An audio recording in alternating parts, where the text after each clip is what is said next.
Sebenarnya masih ada satu lagi partai yang mendapatkan kursi, yakni PSI, tapi kemungkinan besar PSI akan bergabung dengan koalisi Khofifah Emil Dardak karena masuk dalam koalisi Indonesia Maju. Nah, sehingga yang kita hitung tinggal PDI dan Nasdem. Assalamualaikum warahmatullahi wabarakatuh, warga Indonesia semuanya. Semoga selalu sehat. Bertemu kembali kita di channel kita ini, dan kali ini kita akan melanjutkan analisa pilkada untuk Jawa Timur. Siapa yang akan bertempur di Jawa Timur? Nah, kenapa kita perlu terus membicarakan masalah pilkada ini? Karena kita tahu bahwa pilkada adalah sarana kita untuk menentukan siapa kepala daerah yang ada di tempat kita. Dan kepala daerah itu tugasnya melayani rakyat. Kepala daerah yang buruk akan berakibat buruk bagi rakyat. Rakyat menjadi terdolimi, tidak terlayani. Pilkada yang buruk itulah yang akan menghasilkan kepala daerah yang buruk. Sementara pilkada yang buruk dihasilkan karena warganya acuh tak acuh. Warganya tidak peduli. Rakyat tidak lagi mengikuti dinamika pilkada. Karenanya saya mengajak, mari kita terus mencoba untuk berkontribusi dalam peningkatan demokrasi dengan terlibat pada proses pilkada tahun ini. Karenanya kami juga mohon untuk dukungannya. Jangan lupa kasih subscribe dan like dan share di channel Setia Mendengar ini. Teman-teman yang belum ikut tolong diajak juga. Nah, sahabat semuanya, bagaimana tentang Jawa Timur? Kenapa Jawa Timur ini menjadi penting untuk kita bahas lebih lanjut? Kita tahu bahwa Jawa Timur adalah provinsi dengan jumlah pemilih terbesar nomor 2 setelah Jawa Barat. DPT di Jawa Timur ini tidak kurang dari 31,4 juta pemilih. Nah, sehingga secara politis Jawa Timur ini menjadi sangat strategis. Bagaimana dengan pilkada Jawa Timur? Siapa yang akan bisa punya kesempatan untuk maju? Partai mana yang bisa mencalonkan pasangannya? Nah, kita simak bersama dalam analisa kali ini. Kita mulai dengan melihat perolehan kursi DPRD Jawa Timur tahun 2024. Dari data yang kita himpun, kita mendapatkan bahwa ada 10 partai yang mendapatkan kursi di DPRD Jawa Timur 2024. Yang pertama adalah PKB dengan 27 kursi, PDIP 21 kursi, Gerindra 21 kursi, disusul dengan Golkar 15 kursi, Partai Demokrat 11 kursi, Nasdem 10 kursi, PAN 5 kursi, PKS 5 kursi, kemudian PPP 4 kursi, dan terakhir PSI dengan 1 kursi. Jumlah keseluruhan DPRD di Jawa Timur adalah 120 kursi.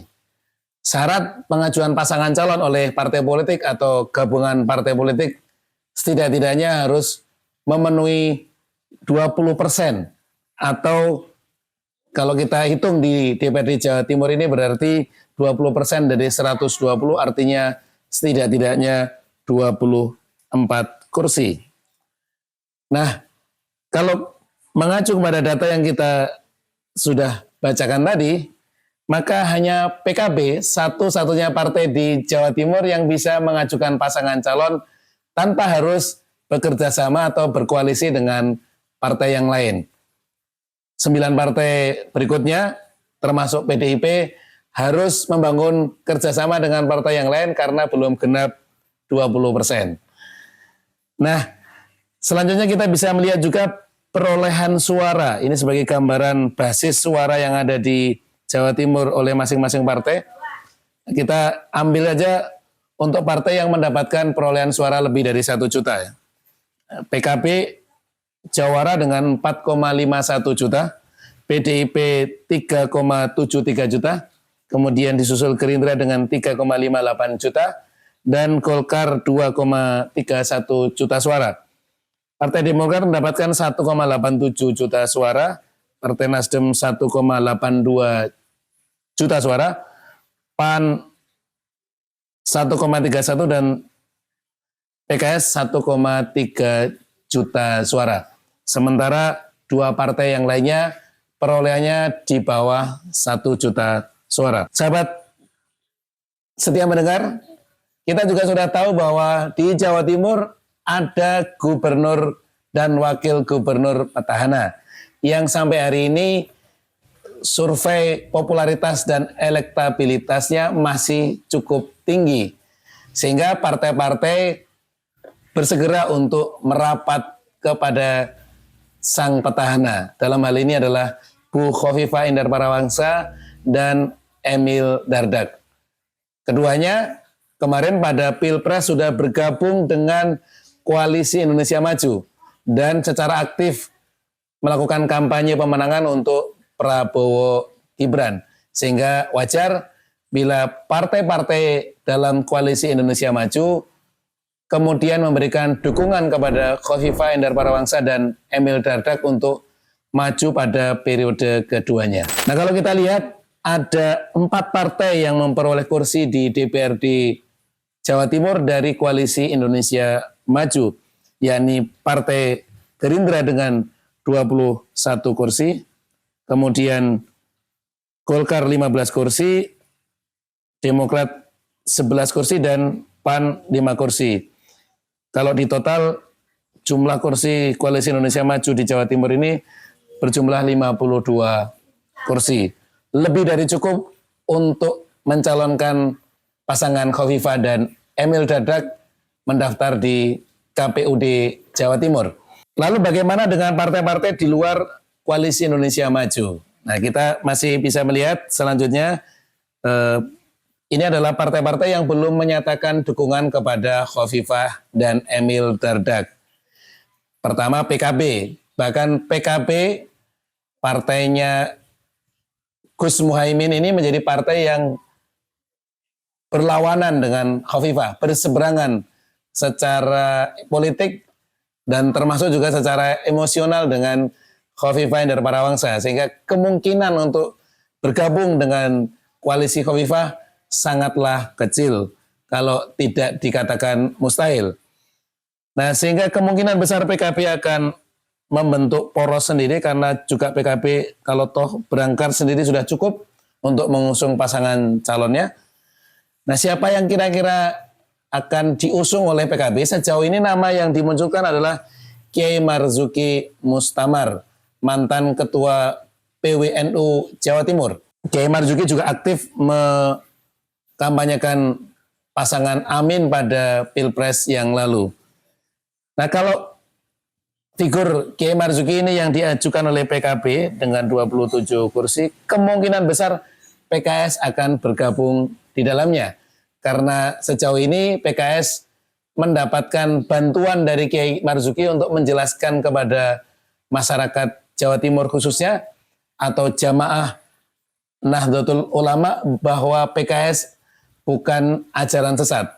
Sehingga sejauh ini Kiai Marzuki mengambil posisi sebagai pembela PKS, terutama dalam koalisi perubahan yang mengusung pasangan Amin di Pilpres yang lalu. Nah, dugaan kami ketika Kiai Marzuki ini yang diajukan oleh PKB, maka PKS akan berada di dalamnya. Dan demikian juga dengan P3 yang sudah melakukan komunikasi lebih dahulu dengan PKB. 3 partai ini membentuk satu koalisi. Jumlahnya adalah 36 kursi.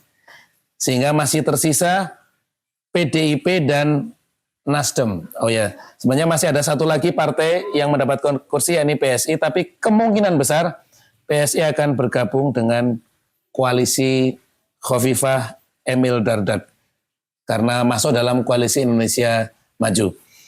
Nah, sehingga yang kita hitung tinggal PDI dan Nasdem. Misalnya kita angkat figur yang selama ini muncul di PDIP untuk Gubernur Jawa Timur adalah Bu Risma. Misalnya Bu Risma akan diusung oleh PDIP, maka PDIP masih membutuhkan tambahan setidaknya 3 kursi. Dan yang tersedia tinggal Partai Nasdem. Nah, ketika Partai Nasdem ini tidak menerima ajakan PDI, maka kemungkinan besar PDI akan gagal mengusung Bu Risma. Apa yang akan terjadi ketika PDI gagal mengusung Bu Risma? Kemungkinan besar PDI akan bergabung dengan poros yang dibentuk oleh PKB. Sehingga sangat boleh jadi Kiai Marzuki Mustamar akan dipasangkan dengan Bu Risma. Tentang siapa yang diposisikan sebagai calon gubernur dan siapa yang menjadi calon wakil gubernur, tentu tergantung dinamika komunikasi antar kedua partai politik. Tapi kalau kita melihat bahwa perolehan PKB jauh di atas PDIP, kemungkinan PKB tetap akan mengambil posisi sebagai calon gubernur. Bu Khofifah Indar Parawangsa akan menghadapi penantang yang cukup kuat, yakni pasangan Kiai Haji Marzuki Mustamar yang diusung oleh PKB berhimpun dengan pasangan Bu Risma yang diusung oleh PDIP. Keduanya memiliki basis suara yang sangat solid di Jawa Timur. Nah, siapakah yang akan menang pada pertempuran di Jawa Timur antara Khofifah dan pasangan yang diajukan oleh PKB? Mari kita simak bersama perkembangannya melalui channel Setia Mendengar. Matur nuwun. Assalamualaikum warahmatullahi wabarakatuh.